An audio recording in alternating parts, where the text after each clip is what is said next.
Well, Gael is actually a real person that lives in this city, but I'm not going to mention her, obviously. So the name is not real? No, that name is changed. It's someone else that everybody knows here.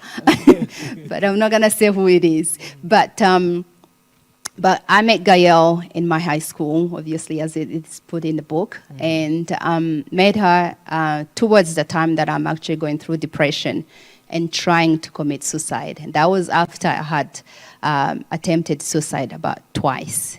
And I was going through a trauma center because obviously right after the genocide, I was really dealing with so much sleeplessness, crying all the time, and I could not express, and I could see. I'm telling my story, but it wasn't after I became a Christian that I was able to tell my story. Before that, what I'm saying, after I've given my life to Christ, I was able to tell my story. But before that, I couldn't speak about it. I could not even tell my uncle, whom you just saw a few hours ago, that he came to see me and raised me.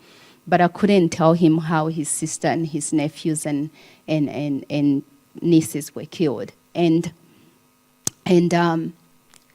But I met this girl and she's singing all the time, and I'm like, this is annoying. Like I hate abarokore, because of Gakuba, obviously. And she, during the break, the classes, the lunch break, she just buried her head in the Bible and praying and singing. And so then I approached her and I said to her, why are you always, like this? I was this fiery girl, and I'm like, why are you always preaching everybody else that you've never, like it's actually like a fight already. I'm like, why are you preaching to everybody else and you've never preached to me? She said, I was actually planning on coming to you, but I discovered that they had already told her, don't even try getting close to Frida because she will kill you. Because there was another girl that used to come from class to class telling people about Christ. And I remember I took her Bible and threw it through the window, and I said, follow it or I throw you through the window as well. But anyways, long story short, I ended up going with her at Inhurunziza. I always refer to Inhurunziza because Inhurunziza used to be a lunch hour fellowship where all the churches used to meet and have prayers. So she took me there, and there was an evangelist preaching at that lunch hour. But it was Paul. Yes, it was Paul. I can't remember what his last name was. But anyways. It's a real name? It's a real name. Wow. It's not Paul Gitwaza, but it's another Paul. Mm-hmm. But I was actually, I'd been to, at